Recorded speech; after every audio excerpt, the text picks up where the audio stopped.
right? I mean, like we said, we're up to the point where we're counting the number of days it takes our deficit to go up by $1 trillion, It's amazing. right? So if that's not one of the most observable trends in the market, it's like there's no reversal out of this right now. I mean, there's no way to even consider a reversal out of this right now, right? This is a program that we're going to be with for the rest of our, dollar as reserve currency lives here. So I don't see, either way, I don't see how there's a way out of it other than that. So that's So it just goes into, it goes into so staying gold is long the gold move. So trade. then gold is the play. I mean, it's clear. You can't sleep at night without it.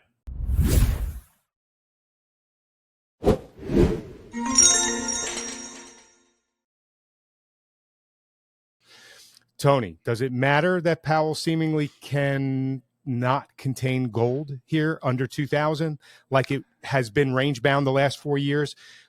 Similar to how it mattered to Greenspan back when gold was, under 400. Man, that's a good question, Gary. It's one, unfortunately, that I'm not smart enough to figure out, but I can offer an opinion, I suppose. I'm not really in the people are probably going to throw shoes at their screen when they hear this, but I'm not really in the camp that the Fed is manipulating the gold market. Don't scream and yell at me. Stop throwing stuff. The whole thing. That's Right? fine. I Yeah, don't. I don't either. I don't think that that's their. I don't think that they're selling the S&P to knock it down. I don't think that they're buying the S&P at 5,300 like some people think they are, and I don't think that they're selling gold at 2,300 either. I just don't right now. So if they're just going to play it as they see it, I don't know that they're using that as a barometer because I feel like the gold market is going to do what the gold market is going to do now. We just watched it consolidate for 2 years straight. Or no, excuse me, longer Almost than that, 4. right? Yeah. 4 years, exactly. For almost 4 years straight. Every time we got to the high, the whole world was like, is this it? Is this it? Is this the breakthrough? No, we got disappointed. How many times, right? And then we had a few other mini attempts that got disappointed, right? We're through, man. Yeah. It's over, right? Like there's a big change and the market is showing you that. And it's still vulnerable to the upside because open interest at 500,000 contracts, forget it. When gold gets, in vogue, there could be a million contracts of open interest and 500,000 contracts of spec longs at that point. At that point, gold will be $4,000 an ounce. You know what I mean? But I feel like, Yeah. the floodgates are open here. And I don't think that the Fed is going to be standing there trying to fight that and sort of put that back in its cage.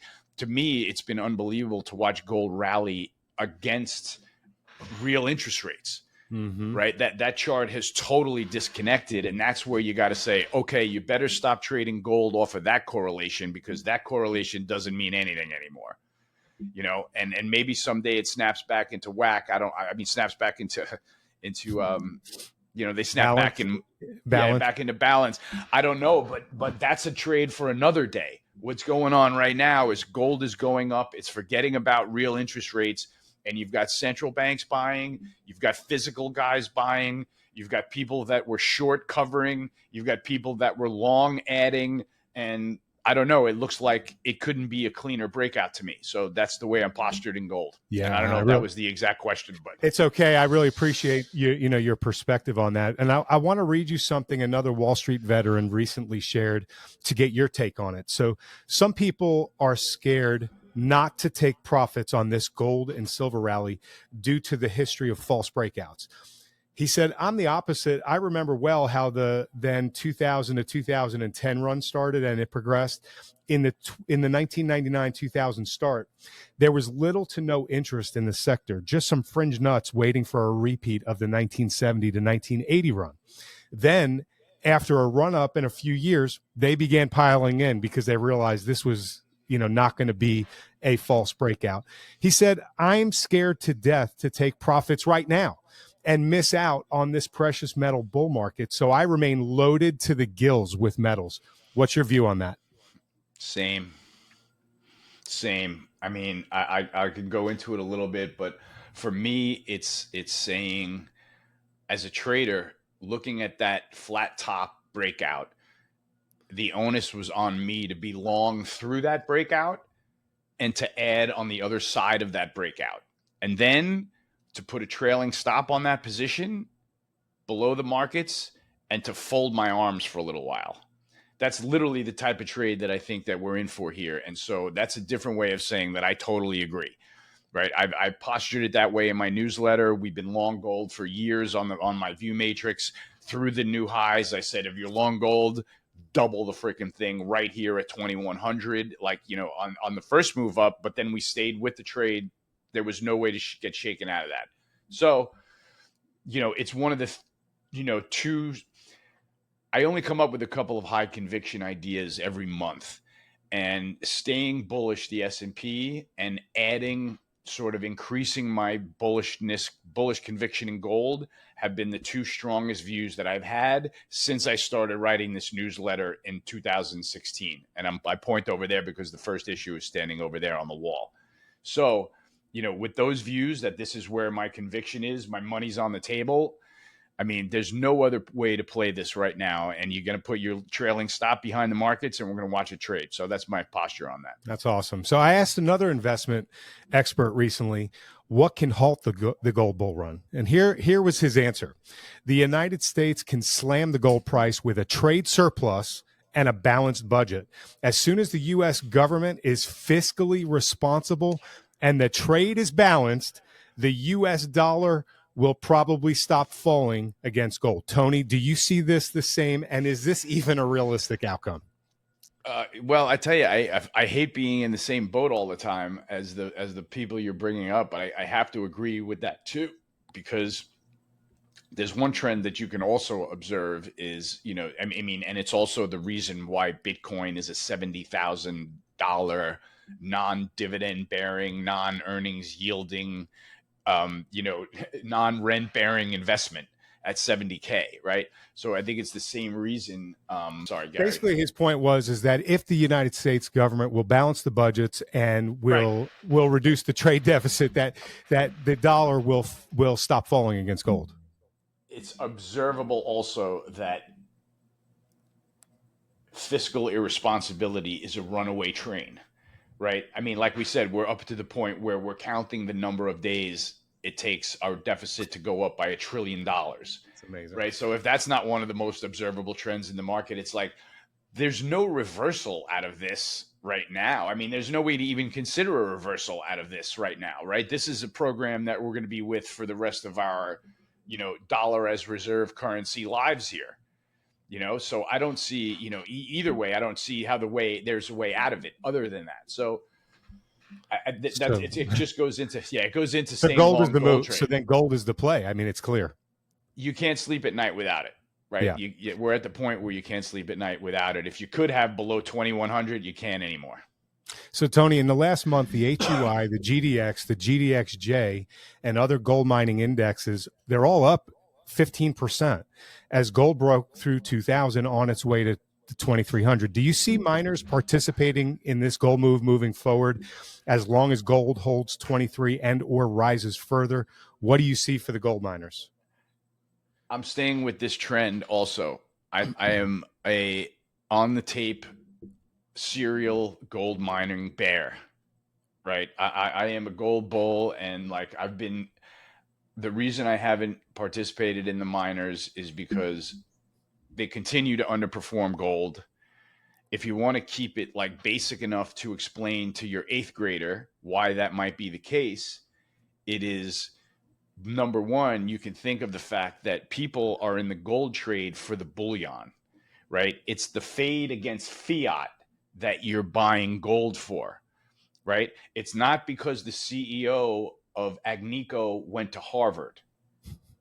That just doesn't matter, right? And any structure that you can put on top of an operation that takes gold out of the ground is only going to take away from the value of actually owning the metal that they're mining. All you're sitting on top of is an entire number of costs, risks, and literally like the priced in inability to keep up with the metal right now, in my opinion.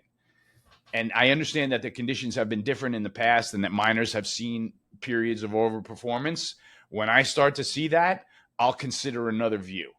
As of now, if you chart gold miners versus the gold stock, that chart falls right off your chart screens into your cereal bowl. Mm-hmm. And so I'm not going to get in the way of that train because look, like I said, the 8th grader explanation is Why aren't miners going up? Because of the costs on top of producing gold. And look at some of the other investments these guys can buy now. They can buy Bitcoin. They can buy Bitcoin ETFs and have those in their account. These are better fiat currency fades than the gold miners are, right? You could buy gold, the metal. You can put gold in your vault. You can have some in your account. You can buy some physical, an actual Bitcoin and take it off of the exchange, right? The whole idea in investing in Bitcoin, the whole bull case for me for something without earnings and a way of valuing it is that you're taking money out of the system, right? And it'll be there if the system collapses, Bitcoin being worth one Bitcoin. So to me, that's the bull case. And you can at least buy that ETF and express that risk now and have that in your Schwab account or your Interactive Brokers account. So now miners become an even more like, get miners away from me, right? And now when to me, the bear case for miners was, the bull case for miners was if you can get portfolio managers at major mutual funds to get their gold miner allocation higher than 50 basis points of their portfolio, then you've got a bull case in miners. Right now, with all the better options, with gold trading the way it is, with Bitcoin ETFs available and Bitcoin trading the way it is, miners are like, I could think of 1,000 better trades on the board than being long the miners. So that's my view on them. Okay, I appreciate your view. So silver has been range bound for the last 4-ish years, also trying to break through a $26, $27 resistance level. And it kept getting rejected each time. It recently broke through briefly. And then yesterday or 2 days ago, it seemed to slightly pull back again. What do you see for silver moving forward throughout the rest of the year and into 2025? Allow me to call up a chart here. Silver, I'll tell you, this is how I express. Sorry, I just wanted to get it in front of me. Silver to me right now is a trip to the top of the range. Now, can it break out because it's a precious metal and precious metals are going berserk right now? It can. But for me, silver became as much of an industrial metal as a precious metal with this EV craze, right? There's such an enormous demand created by that whole entire, battery electrification of everything that silver is a lot more of an industrial commodity now than it's ever been. That's just my opinion. I could be wrong. Silver continues to sort of lag gold, lure everybody in. Everybody's got it. And when I tell you that I field more questions from around the world about what people asking me about what I think about silver, I know one thing. I know that they looked at the price of gold and they said, that's a big number. I'm going to buy silver. I'm going to buy the $25 item because eventually that thing is going to explode, man, because that's another precious metal. So when I hear everybody asking me that, it's them asking me, I bought silver and I'd like to know why it's not going up like gold is. And my answer is because it's not breaking out to all-time highs. There are no central banks buying it. You just don't have the bull case that you do for gold right now. Central banks aren't buying silver. If they were buying silver, it might be a $40 item, but it's not. So I feel like those kinds of dynamics, like, just tell me, be in the metal, be in gold, like, don't mess around with silver. Don't mess around with miners. The gold trade is in gold. And that's the way I'm playing it, Gary, for better or for worse. Yeah, and that's you have a very interesting perspective, and it's very valid. But I do want to just say this, that similar to like the long and variable lags, silver normally lags gold. It has throughout history. Gold is just breaking through, just getting started on its run. And if it does do what you were talking about earlier, go to $3,000, $4,000, $5,000 or more, the likelihood of that pulling in more people into the precious metal space, the number, the continual going up, the draw is going to be too much. It's like you don't want to fight the trend, you don't want to fight the tape, and so that does explain why later on in the cycle, as gold has made a substantial move and has proven the move to be legitimate, that at that point silver would move. I wouldn't argue that, and that'll be fine with me. I'm not rooting against the silver bulls. Yeah, I'm always trying to keep myself in check from putting the silver position on with everybody else, and then I'm in the same boat asking, now why the fuck isn't my silver going up when gold is going up? And look at all this money I have in silver. Now, how much would I have made if I stayed in gold? with that money. Let me see what the difference is in my P&L. And then I want to Right. smash my face into the computer. Right. I mean, yeah, so I can't do that. Yeah. All right. So let's discuss energy, Tony. Oil has climbed to, when I wrote this, almost $87 a barrel. I believe it's higher now, up from 70 at the beginning of the year. That's all. It's about a 20% jump in the price. What is moving the price, in your opinion? And do you expect this trend higher to continue, even if it means a period or multiple periods of consolidation and pause? Okay, we got a lot to go through, and I love it. So I think that the oil rally off of the lows is interesting to me because at $70, it looked like it was about to keel over, and all of a sudden it just held the bottom of the range mysteriously. So here we are at the highs. What seems to be the overlying factor from since before the NATO invasion of Ukraine, before that, before the $135 spike, what was the sentiment, The or what Russian was invasion or the NATO invasion? the NATO invasion, the Russian response to the NATO invasion of Ukraine, I call it. Oh, okay. Yeah. I see now. So, yeah, we kind of do a little word flip there. But what was predominant was gasoline demand. Global gasoline demand was chooching higher.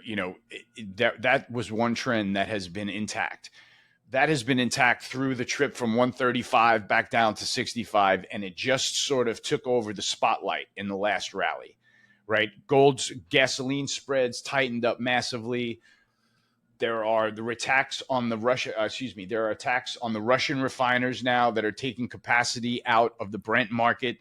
The U.S. refiners are firing at 99.9999% capacity and trading at all-time highs, right? Because their margins are still really, really wide and the gas demand is massive. So the cracks are expanding again. And that, I think, seems to be what's really driving this, right? And you have to wake up when XLE comes from being down several percent on the year to being up several percent on the year and about to break out, which is what we just got in the new year. So for me, the XLE breakout in E&P stocks, that looks exactly like the gold breakout. Secular bull rally off of the lows, consolidation, final break through the highs, and then you go on another run again.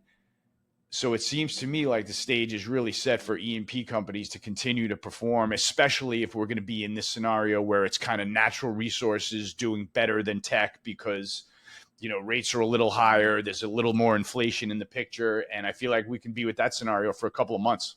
Yeah, wow. So, Tony, a few days ago, the news broke that the Biden administration has abruptly canceled a plan to purchase up to 3 million barrels of oil as part of its effort to refill the SPR. What do you make of that about face, and what impact will that have?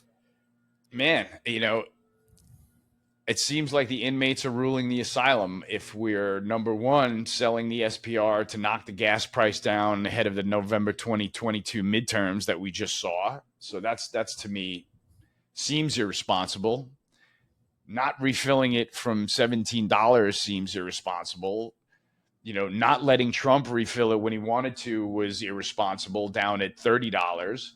The SPR is like an enigma, right? And you just have to pay attention just for the case, knowing that we don't have any petroleum in strategic reserve anymore, right? So for me, that's the main takeaway. I wouldn't doubt if they sold the last 17 million barrels heading into the next election, to be quite honest with you, and just took it to zero. Yeah, I mean, I don't want to focus on it, but it could be a national security issue. I feel like we're there already, but yeah. I'm not an expert on that topic at all. Right. So both the USO and the XLE have broken out, as you talked about, over the last few weeks to months. Is that where you prefer to position yourself for the move in oil going forward, or do you like big oil producers, offshore players? What do you prefer and why? I have to say that I'm on the tape as having been a refiner bull for a really, really long run. I had Marathon Petroleum on my view matrix for literally like a year and a half and took a really huge trade out of that. I've remained bullish. I've remained bullish the whole sector. But to me, with the refiners driving it like this and this gas demand not backing off, right? Like we had gasoline demand not backing off into the scenario 2 or 3 months ago where everybody on Twitter was telling me when the US recession was going to start. And gasoline demand was one of the things saying, okay, I'm going to wait for gasoline demand to back off because I've never seen gasoline demand explode through a recession. And that's exactly what was going on. So the recession never happened and gasoline tightened up.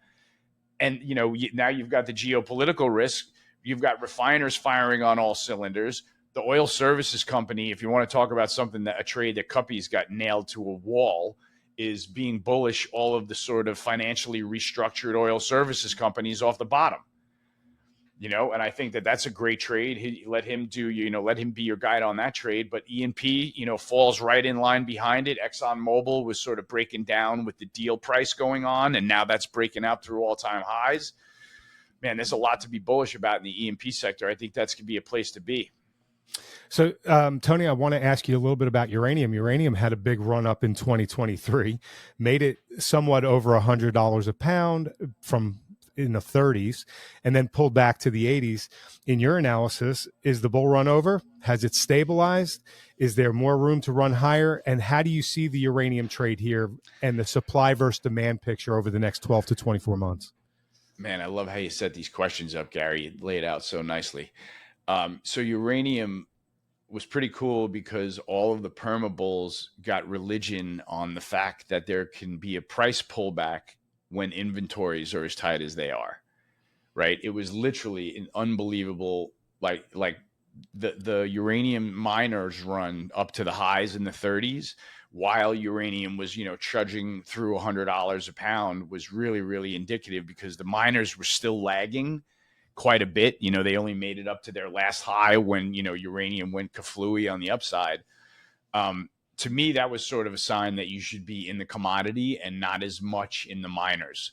It feels like the trade is in the commodity. Why? Because at COP28, they're pledging to triple nuclear capacity by 2050. Right. And to me, that's the sort of big picture trade of skating to where the puck is going. And when you look at the physical uranium market now, it's like basically the size of a golf ball compared to the basketball size that it needs to be by 2050 right. if all of this nuclear capacity is going to come online. So that makes you, and you look at inventories and you look at utilities that have to, re-sign these long-term contracts that are kind of maybe lagging on price and et cetera, probably bought some on the dip, but it seems to be one of those flywheel trades that you got to be really, really patient about and not give up your position. Like, go ahead. Yeah, not get shaken out. Yeah. Yeah. So I switched from miners into just the commodity uranium via Sprott Physical Uranium Trust. And I'm keeping that on the pad. We've ridden that on the pad. And I think, the scenario still lines up really bullish to me. I try to keep in mind COP28, tripling nuclear capacity by 2050. Don't sell this thing and kind of be small enough to be able to weather volatility in that trade. Yeah. So you like really only Sput versus Cameco, Juniors, and even Yellow Cake, or. Yeah, I do. I just, because it's one of those things to me that,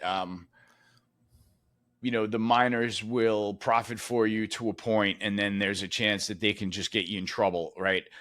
It's kind of one of those things. Like I had uranium and I had miners for a good portion of last year's run, and I couldn't believe how much like the miners were lagging. And there was some there were a couple of weeks and months in there where the freaking price of uranium was going parabolic, and you're like, it's like you become the meme of the guy with the stick, pointing at the uranium miners going, come on, do something. Right. Come on. Like look at this commodity. Commodity's up 30%. Yeah. What is this bullshit? I'm getting robbed here. Right. So to me, that's, to me, that says, what? Stop whining and buy more of the commodity and don't be in the miners. Fair enough. So I stopped whining, and that's what I did. Okay.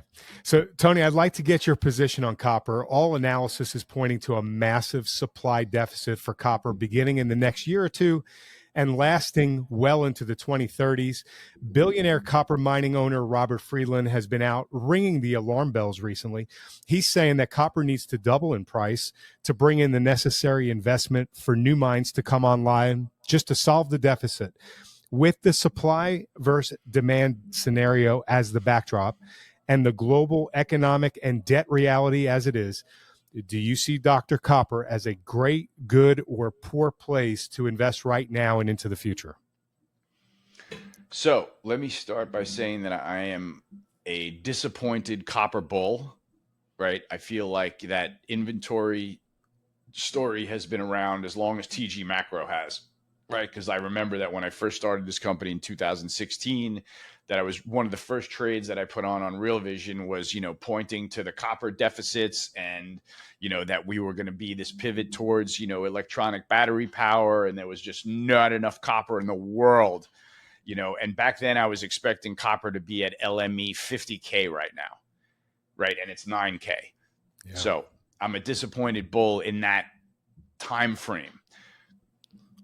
Has it finally participated? Yes. Does it look like the chart is about to attack the all-time highs at 10K, 11K? No, it really doesn't look like it's going there. It's been a lazy range breakout. It's one that I want to go with, but I'm a sort of investor scorned, because I have the scars from the last several years of Freeport not breaking out and LME, copper just not getting through and collapsing 20%. You sound like some scorned gold investors. Exactly. You don't forget the scars, and you don't forget the trades. And so that's, what helps you, keep your state of mind and being the ones that are right and that are working and, shifting your money around. So that's part of the game too. Okay. So that's it. I can remain bullish the metal. I'm long metals and mining on the View Matrix. I've been for quite a while now, the XME ETF. It's finally starting to perform pretty well. We're up like over 10% on that position now as it attacks last year's highs. And to me, that's a great ETF to be in, to have a little bit of gold mining exposure, and a lot of base metal and steel and materials exposure. So that I think is a good way to play the sort of next cyclical leg of leadership in the S&P. Yeah. Okay. Well, before we wrap up here and I ask Tony our final question, I want to point everyone over to our Substack. It's free. Go to metalsandminers.substack.com. We post free content on the consumer economy, markets, artificial intelligence, individual metals and miners, and all of the interviews that we conduct. And when you subscribe, we want to give you a free gift. It's a report we wrote based on the important Ray Dalio foundational premise. It's titled, "If You Don't Own Gold, You Know Neither History Nor Economics." This free gift is a must read for everyone on why we all should own gold. So head over to metalsandminers.substack.com, put in your email address and subscribe and receive the free gift on us. Also, Metals and Miners is a new channel. We're really just 2 months old. So please comment below. Tell us what information you want to hear about, or just tell us how we're doing. If you've enjoyed this conversation with Tony as much as I have, please let him know. Hit the like and subscribe button, and please leave a comment below for him. Tony, in wrapping up our discussion, I've got a two-part final question for you. With the election coming up in November, are you anticipating surprises, stronger volatility, something crazy, weird, strange coming that could impact the markets? And are you recommending some kind of positioning for that? Man, that's a great question. In my heart of hearts, I'm concerned about an event happening on U.S. soil between now and the event and the election. It seems like we've been led down this path of letting our guard down since the new administration took over in 2020, and that just makes me uncomfortable with that risk, right? So I kind of have to live with that in my gut, and also understand that looking on the screens aren't pricing in any type of, World War III anytime soon, right? So maybe I can sort of look at the screens and sort of calm down a little bit between, now and the election, until I sort of, maybe if the markets start telegraphing it, then I should maybe tell myself to be worried. But, there's not always going to be somebody tapping you on the shoulder and telling you that a black swan event is going to happen, right? Yeah. So it's that type of probability, I guess, that I price into it. Black swan level of volatility, where it's just that sort of, man, you just better be prepared. If you see that, like, you better have an escape plan. Yeah. And sort of, I'll tell you, I may have gotten plucked out of my long position, but seeing that Ukraine is going to join NATO headline yesterday at a Blinken, while Ukraine is at war with Russia, when the NATO rules have clearly stated that you're not supposed to add a country that's at war, right? This is like they're breaking rules left and right to march us towards something. Whether that happens before or after the election, I have no idea, but I'm sort of on my toes, and, maybe more worried than I need to be. I kind of hope I'm being paranoid there. That's really kind of how I'm looking at it. And so, is there a trade for that? I Maybe think the gold. exiting the safety. Yeah. So my point was, like, I got out of the S&P trade yesterday that I've had on since November. Right. There was a big magnitude move down. It was on a geopolitically, a globally politically scary headline. And I said, you know what? Like, I've been tightening up my stop as the market rallies, and this is a large magnitude sell-off day, and I'm out. So things are bouncing today, and we might be right back at new highs in 5 seconds, right? And that's, to me, once again, the market saying, what are you worried about? Right. The real world is saying, yeah, Blinken comment yesterday, yeah, Ukraine part of NATO, World War III, nuclear bomb, like, whatever, who cares? Doesn't matter. We're going up. Buying NVIDIA. Let's go. Here we go. Right. And so if that's what the market's doing, then I don't need to worry. I really feel there's some element of that. If the bond market's not rallying in flight to safety, I can, have some safety in that. But the gold market's rallying to all-time highs. So that scares me too. Yeah. So that's all. That's all. You try to live in a sane way, and sort of let the overlay of the market kind of temper your own personal view a little. I don't know. No, that's fantastic advice. And I think more people need to hear that. I don't watch traditional news, but so many people still do. And they're swayed back and forth, like being in the ocean waves, by the news. And if you let the market kind of dictate, it's usually a little bit of ahead of the game anyway. And it's spotting these things. Yeah. It's funny, I had people coming through the phone at me like months ago saying, like, their gut instinct was right. It was like, dude, we got to buy like more gold and more commodities. Like, we're going to go to war. We're going to war. Like, we're clearly this is going to happen. And you're like, oil's $70 a barrel. The treasury bond yields 5% right now. Like, it doesn't look like this isn't like a wartime footing in the markets. You know what I mean? However, Like, now today does look a little different than that. Today looks different, right? Gold's 2,400, right? Oil's 87. Oil's 87.